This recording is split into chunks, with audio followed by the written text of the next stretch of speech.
લીલિયા તાલુકાના ગૌચર જમીન બચાવો અભિયાન રેલી સ્વરૂપે આવેદનપત્ર પાઠવવામાં આવ્યું। લીલિયા તાલુકાના 37 જેટલા ગામોની ગૌચર જમીન સરકારી પડતર ખરાબાની જમીનમાં થયેલા દબાણો હટાવી જમીન માપણી કરી ખુલ્લી કરવા સ્થાનિક મામલતદાર મારડિયા અને ટીડીઓ રાદડિયાને આવેદનપત્ર આપી રજૂઆત કરવામાં આવી, જેમાં ગૌચર જમીનનું દબાણ હટાવવું, માપણી અને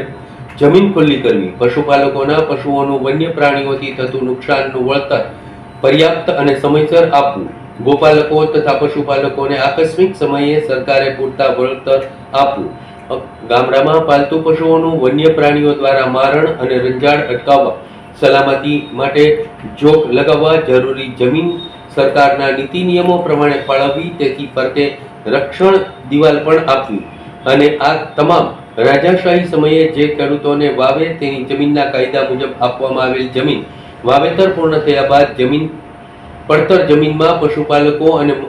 માલધારીઓને પશુ ચરાવવા માટે છૂટ આપવા સહિતની માંગણીઓ સંતોષવા રજૂઆત કરેલી હતી। આ તકે મોટી સંખ્યામાં માલધારીઓ અને પશુપાલકોએ વડવાળા હનુમાન ચોકડીથી તાલુકા મામલતદાર કચેરી સુધી રેલી યોજી સૂત્રોચ્ચાર કરેલા, જેમાં મોટી સંખ્યામાં માલધારીઓ જોડાયેલા હતા।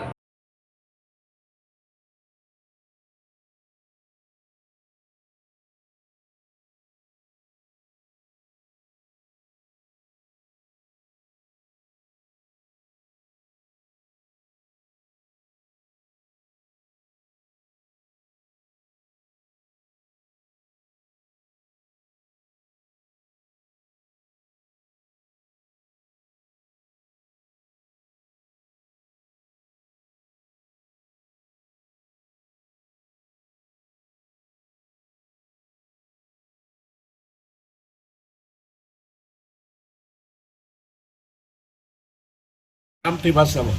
કે જોક નહીં પરંતુ પાકા ઊંડા બાંધી આપવા એવી પણ માગણી આપણા દ્વારા કરવામાં આવશે મામલતદારશ્રીને। આ અંગેના આ બધા બેઠેલા જાણકારી માટે અમે બધાને જાણકારી આપીએ છીએ અને આપણે અત્યારે બધા ચાલીને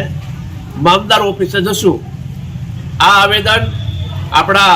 ધારાસભ્યશ્રીને પણ દેવાનું છે, આપણા સંસદ સભ્ય श्री कलेक्टर श्री मामलदार श्री टीडीओ आ जे लागती ओळखती जे अपनी सरकार श्री द्वारा ऑफिसों से एने आपशुं।